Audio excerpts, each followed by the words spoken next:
Understand the concept well. Today is Module 5, Ethical Principles, Legal Principles, and Culture of Care. Easy hanging fruits. If you understand the concept, no one can stop you. You should get all questions right. Just going over the class's principles here. So when I'm presenting, I may not be able to see you. So please go ahead, use your mic, and ask questions if you have questions right there during the content so we can cover. We train by the standard, not by the time. However, we aim for 3 hours class. And today we are going to use something called the Pomodoro technique. What is the Pomodoro technique? We are going to do a 30 minutes class with a 5 minutes break.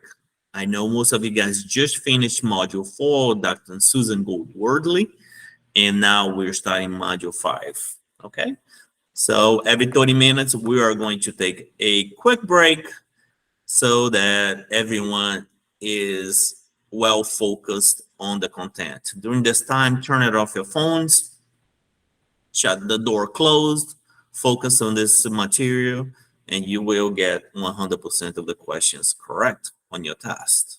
Okay, so let's go ahead and start module 5. All right, can I have a thumbs up here if you can see my screen? Well, actually tell me because I cannot see you. So can you see my screen there? Yeah. Yes. Great. Yeah. So let's get started, okay? All right. Scope of the practice. Scope of practice. When you think of scope of the practice, think of what is nationally and state required. Okay, it does not change. What's required by the profession, it does not change. It defines the procedures, the actions, the process that are permitted for licensed individuals. Well, what does it mean? The scope of practice is by the state license board, okay, and the profession. So it shouldn't change, okay? Well, let me actually go back to it. So it's defined by the state. And each state has its own scope of practice. Okay. So each one of you guys should follow the scope of practice according to the state that you are in. Now, scope of practice is determined by the state legislature status, state board of nursing, right? Florida is different than California, for example, okay? The scope of practice for nursing practitioners define the nurse practitioner roles and actions, what you should do and what you should not do. For example, some states may allow you to prescribe stimulants or other medications, while others might require you to have a collaborating physician or having someone to sign your notes. Okay, it identifies your competency assumed to be held by all nurses practitioners who function in a role. The board variations from state to states due to outdated legislature comes from the state board, the BRN. Okay, so each state scope of practice, you should write it down, equal to state regulations. Okay. The scope of practice displays the leadership and is vocal about NP issues and joins organizations. If the medical evaluation is out of the scope, interprofessional collaboration is encouraged and critical for patients to advocate on behalf of the patients. Okay, who sets the minimum requirements for NP? Well, who sets the minimum requirement for NP is your board of nursing of the states. It says minimally, you should follow these regulations set by the state. So scope of practice is by the state board of nursing, Florida, Arizona, Vermont, what have you, whatever state you are in, okay? What's the pearl here? Answer questions that contacting the state board of nurse often are correct. So on the test questions, if one of the answer choices tells you, hey, should I contact the state board of nursing? That usually, most of the time, is the correct answer because you can never be wrong by contacting the board of nursing in the state in which you practice. Okay? On other hand, if the answer question requires you report to colleague, report to supervisor, that's oftentimes it not the correct answer. So, so if you're contacting the state board of nursing is most likely the correct. If you're reporting someone is not the correct answer, okay?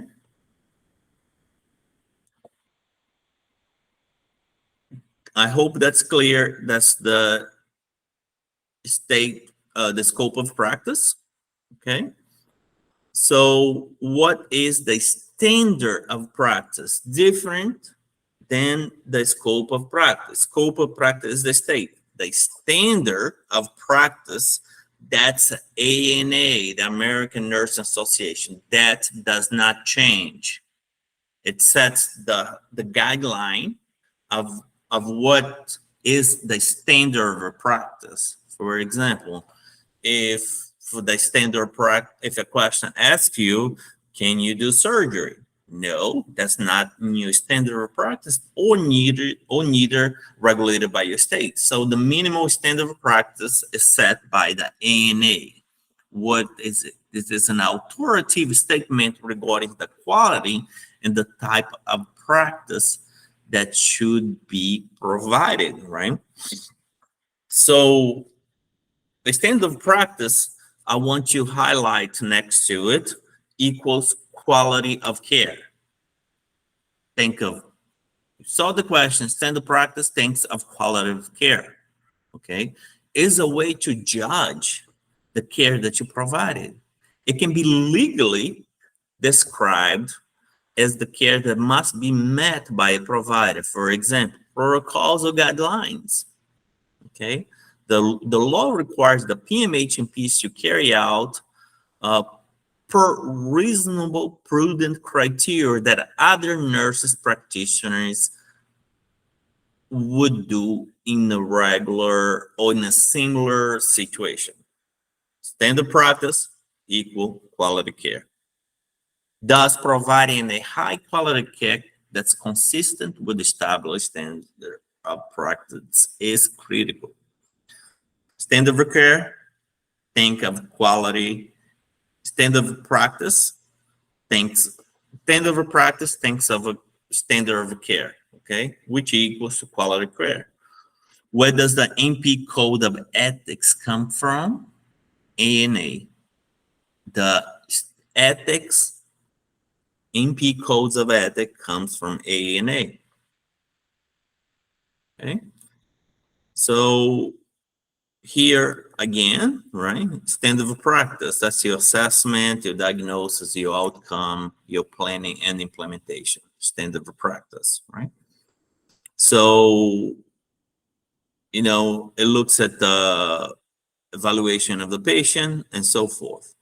Standard of professional performance equals the quality of the practice, the education, and the colleagues, collaboration, ethics, research utilization, and leadership. Don't get those confused. Standard of practice with the scope of practice.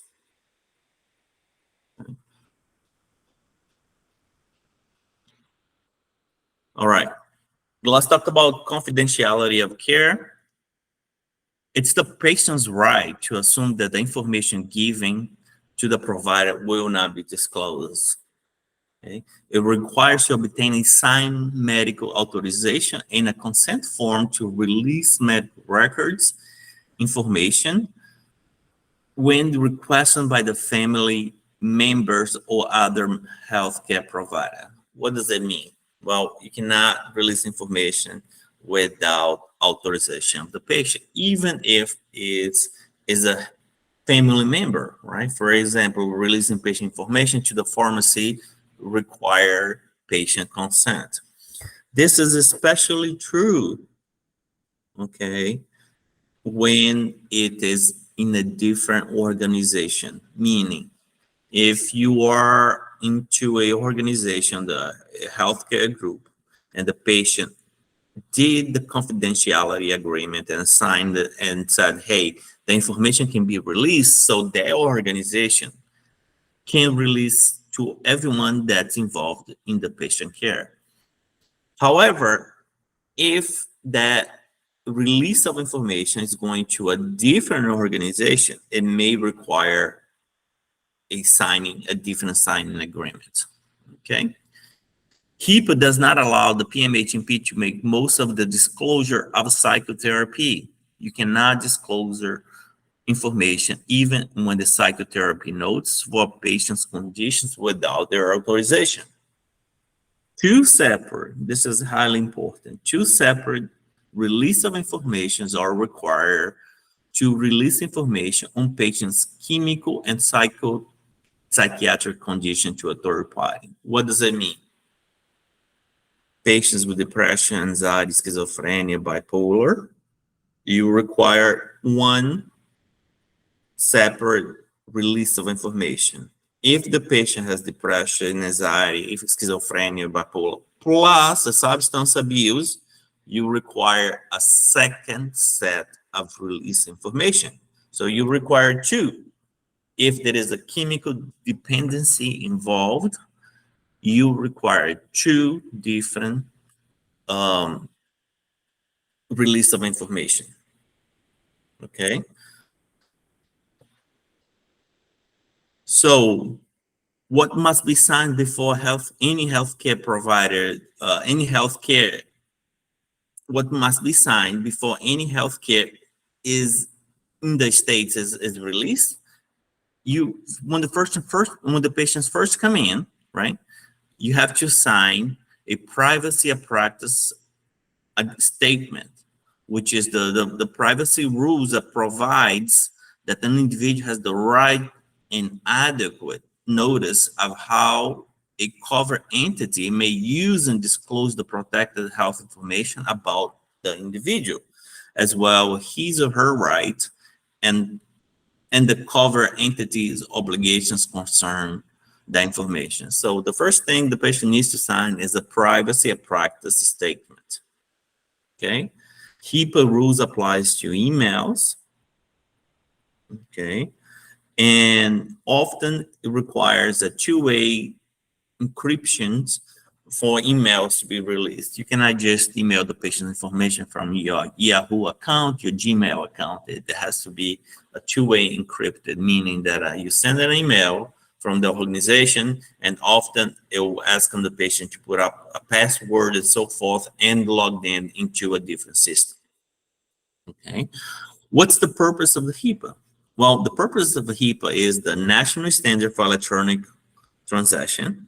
It covers the national ID for providers, health plans, and employers, not simply confidentiality. So HIPAA is not only about confidentiality, right? These things that I just mentioned applies to HIPAA. It's a big concerns with the electronic health records, okay? And also confidentiality, okay? So one is a national ID for providers.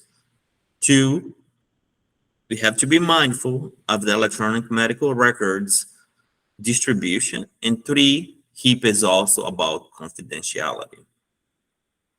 Okay. When we speak about confidentiality, what is confidentiality? Basically, a branch of confidentiality A breach of confidentiality is a disclosure of the information to a third party without the patient consent or court order.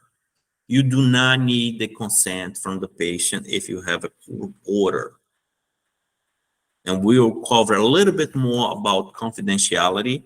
When can you break this confidentiality agreement? There are certain instances, and you should know each one of those instances, as we are going to cover in a minute. Patient information can only be released with the patient consent in writing or verbal. Patient HIPAA considers the release without authorization only to facilitate treatment or healthcare operations.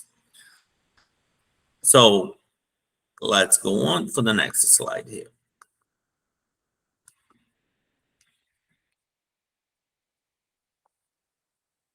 What are the exceptions to the rules of confidentiality?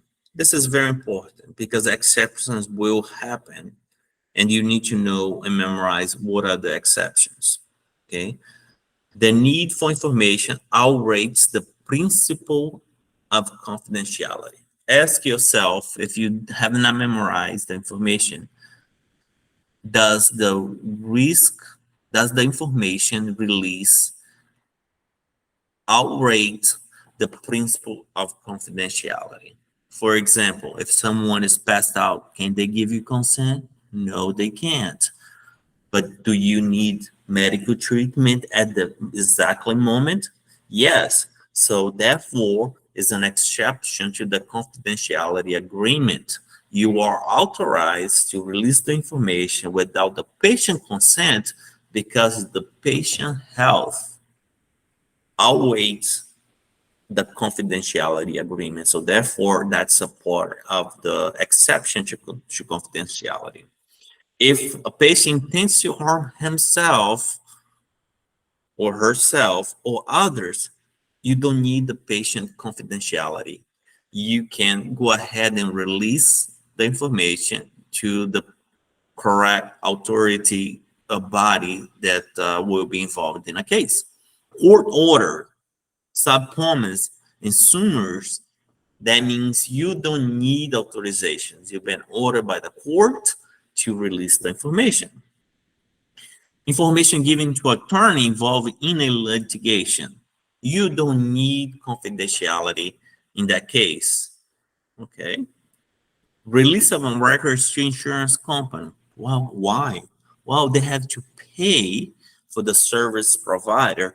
Therefore, they need to know what's the diagnosis. So if the question asks, can you release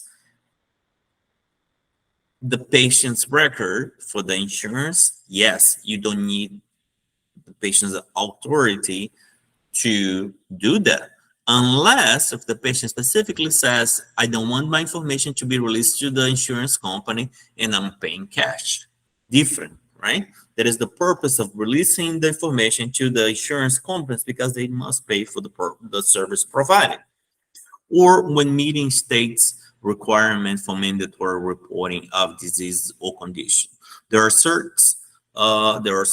require mandatory reporting for disease and condition. In that case, it meets the exception for confidentiality. Or in case of child and elderly abuse, okay? If someone's being hurt, especially child or elderly abuse, you can release. The spouse is being hurt. Do you release the information? No. You have to ask the spouse if it's okay to release the information. Big difference. Child and elderly, they are vulnerable population. You must advocate for them. If it's a spouse abuse, you gotta ask the spouse if it's okay to intervene. Okay, understanding the exception of confidentiality, it's important. Please fully understand this is an easy hanging fruit, so you can get the test questions correct. What is the Tariff principle? Okay,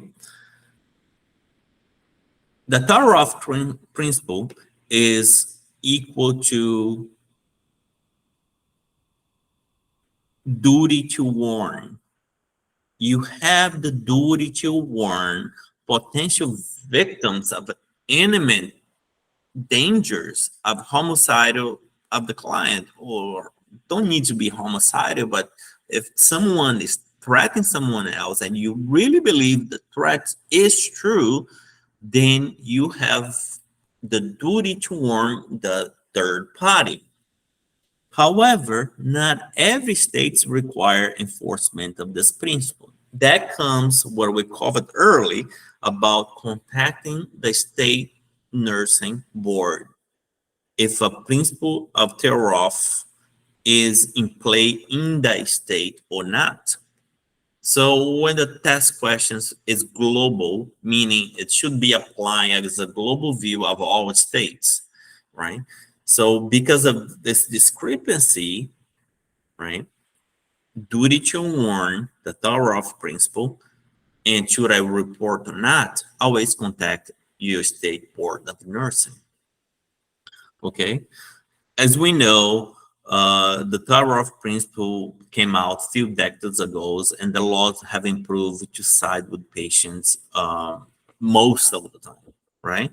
What is an arbor corpus is an unlawful detention without due process, meaning that if someone's been detained, they can ask for due process, okay? A lot of law regarding mental health patients against being denied or hospitalized unlawfully, and we'll go over some of these laws. So understanding these laws is important because they often come up on tests, and there will be different cases, and you go, wow, I can't remember this. You know, it's something that we often ignore as extra information, but these principles and law courses are important. Let's review some of them. What's the Conner versus McDonald case? Well, a harmless mentally ill patient cannot be confined against their will if they can survive outside. The O'Connor case was a guy that was hospitalized, I believe, for over 15 years. 15 years because of mental illness alone, and he was harmless to himself and others, but he had a mental illness, and this case went to court and became known as the O'Connor versus McDonald. Think of a guy that's been hospitalized for 15 years. I believe it's 15 years. And he was not dangerous to himself or others. Okay.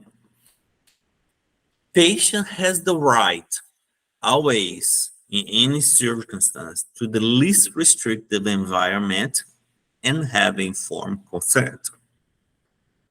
The Rain vs. Claim case. Patient has the right to refuse any treatment or use of an appeal process. So basically, just because the patient has been hospitalized and has been involuntary, the patient still has the right to refuse treatment if is not in a life or death situation. Okay. The Roger versus Okin case, the patient has the right to refuse treatment, but a guardian may authorize the treatment, meaning that if it's a child or a elderly that may have Alzheimer's, for example, and you have a guardian, the patient can say, I refuse treatment, but the guardian may authorize the treatment. Please understand and memorize these cases. They are important. Okay, you can do also a Google search and read a little bit more about each of those cases. I'm just giving you a synapse of it so that when you see O'Connor versus McDonald, think about a guy that's been hospitalized for 15 years for no reason since he was harmless. You think about the Rainey case. I like to think, here's another test taking strategy. I don't memorize O'Connor versus McDonough. I just memorized the O'Connor case because they will not put O'Connor versus Klein case. They're always going to put you the correct case. Who versus who. So to save your brain some cells, memorize the O'Connor case, the guy that's been hospitalized for 15 years when he was harmless. Rainey case, the patient has a right to refuse treatment and use appeal process. The Roger case, the patient has the right to refuse treatment. How do I memorize this? I make little stories in my mind, or things that remind me of O'Connor, things that remind me of Rainey or Roger.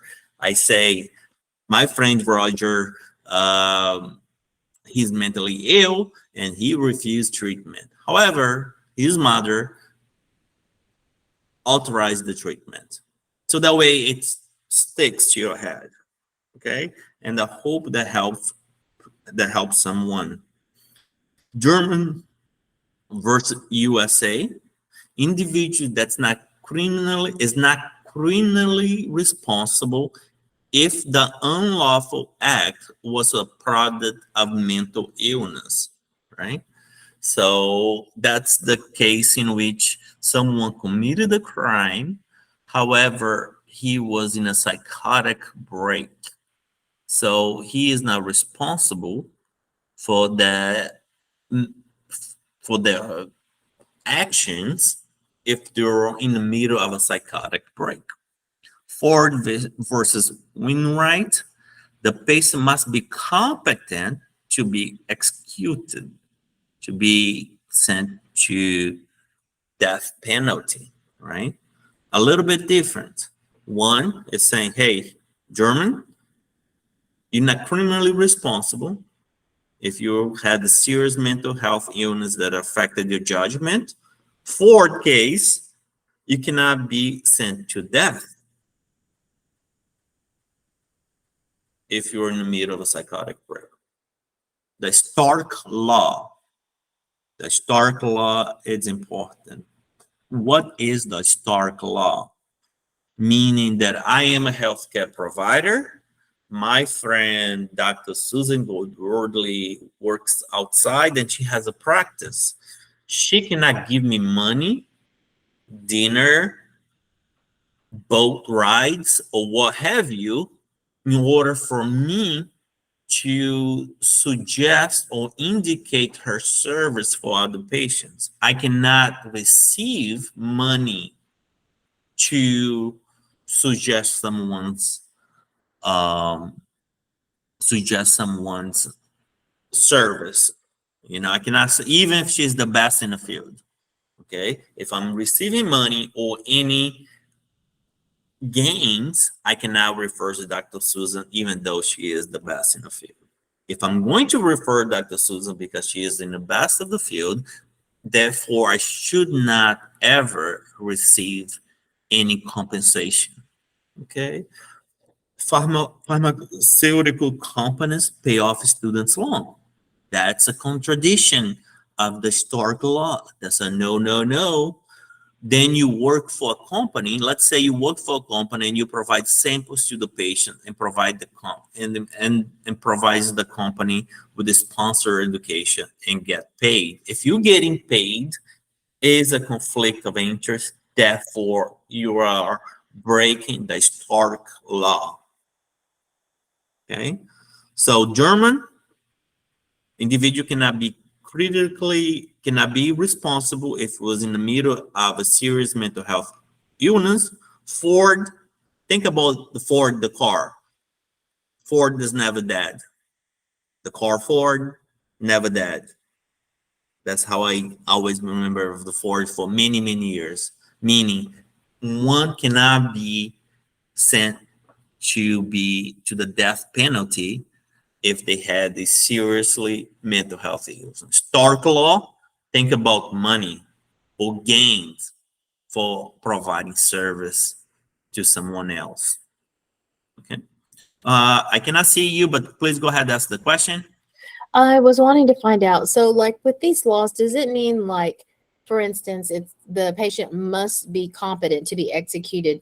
So does that mean that whatever infraction that they did, they cannot, I understand that they can't be executed while they are incompetent, but if they were to be put on medications and then they became lucid and aware of what they did, then can they be executed? Absolutely, right? So let's break this down. The German is saying that the individual cannot be responsible for committing a crime if they're mentally ill during that time, right? So during the time, not before or after. Ford is dead, cannot be executed, cannot be put to death sentence if they were at the moment they were unable to judge the right versus the wrong.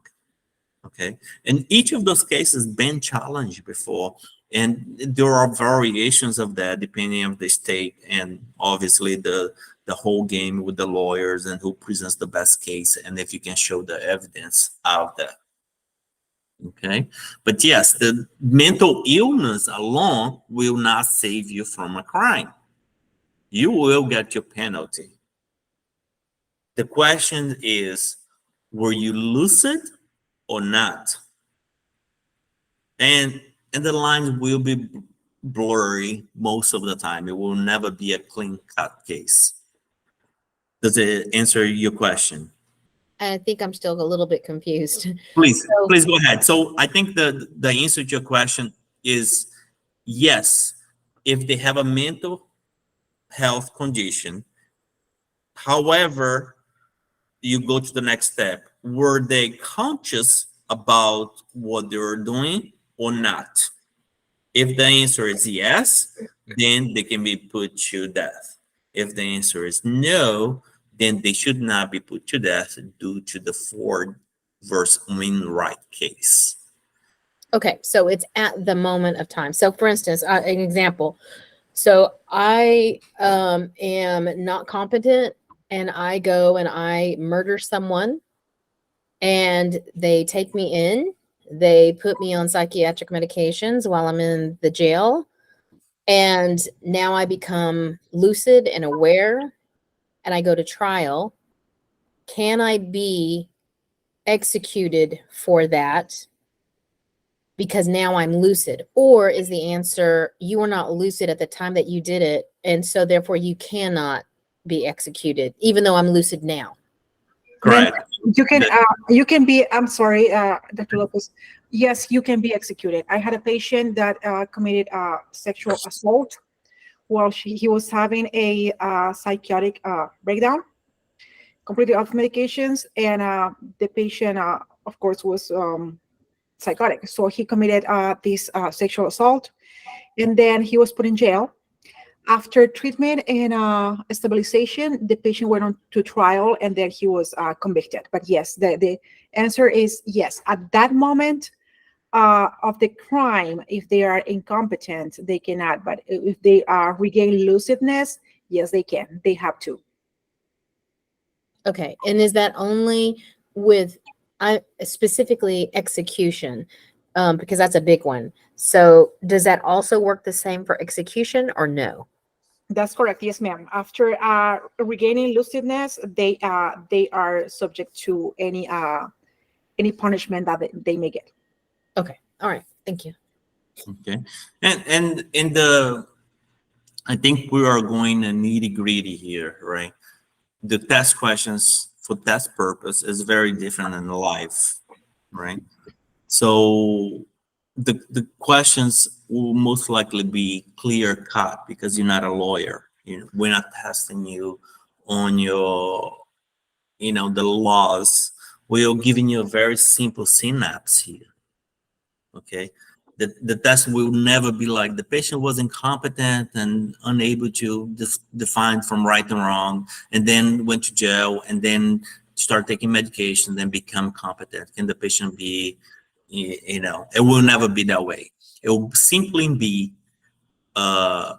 which of the following court law applies for a patient that has been in jail or in the hospital, I'm sorry, for 15 years without a seriously mental illness and harmless to self or others. Then you'll be like, oh, O'Connor. Then we'll, something like that, or the Stark law. An employee received money from a pharmaceutical company or from another health provider in order to indicate the product or service, which of the laws regarding nurse practitioner applies in this case. So it'll be fairly simple. It's just important to have a synapse of each one of those and write it down on your piece of paper. German, Ford, Stark Law, O'Connor, and so forth. So that way you have memorized and you won't get them confused during the test. These are the easy hanging fruits because it's all about memorization. It won't be much of a half and half kind of situation. It'll be pretty clear cut. Okay, thank you. Or at least it should be. Okay. So let's go ahead and go over some of the questions before we actually, let's go over informed consent. Okay. Informed consent is a communication process between the provider and the patient that results in the patient acceptance or rejection of treatment, right? Informed consent, very different than release of information. Informed consent is about the treatments that are being offered or the surgery that's being offered, and the patient has the right of informed consent. It allows the patient to make informed decisions of what is about to happen. It's a patient's right of every adult or emancipated minor. What is an emancipated minor? One that lives away from the parents' house, self-sustained, hasn't lived under the household, let's say is 16 years old, but been out of the house since the age 14, alone on this world, hustling, working, and has their own life. That's considered emancipated minor. Most of the time, emancipated minor has to do with being married outside the parents' house, right? So marry someone 17 years old, marry someone 16 years old, marry someone, and is no longer in a household of the parents. So that's considered emancipated minor, right? So every adult and emancipated minor has the right of informed consent. Emancipated minor is a person younger than the age of 18 who are married, a parent, or self-sufficient, okay? Or in living away from the family and household, as we just covered. Okay, informed consent, right? In order to give the informed consent, you need to always establish what is the treatment, the alternatives, the benefit, opportunities for questions, and what are the risks. So informed consent, what are the things that you need to know about informed consent? These 5 topics that we just covered, you should highlight them. And in order to provide informed consent, you need to cover all these subtopics that we just covered. So the elements of informed consent, right? In order to give informed consent, the patient must be competent, or competency, right? You have to disclosure of the procedures and the risk. They have to understand, they have to be voluntary, and they have to consent to it, okay? If the patient is incompetent, then it cannot give you informed consent. If the patient doesn't understand, you cannot get informed consent. If the patient is being obligated to the procedure, you cannot give informed consent, okay? So these elements must be present. And competency, glad you mentioned that, Mrs. Penny, there. Competency is a legal terminology, right? who determines competency is the court, right? In order for you to say someone's incompetent, that means that has to be a court order that judge the person to be incompetent. Okay.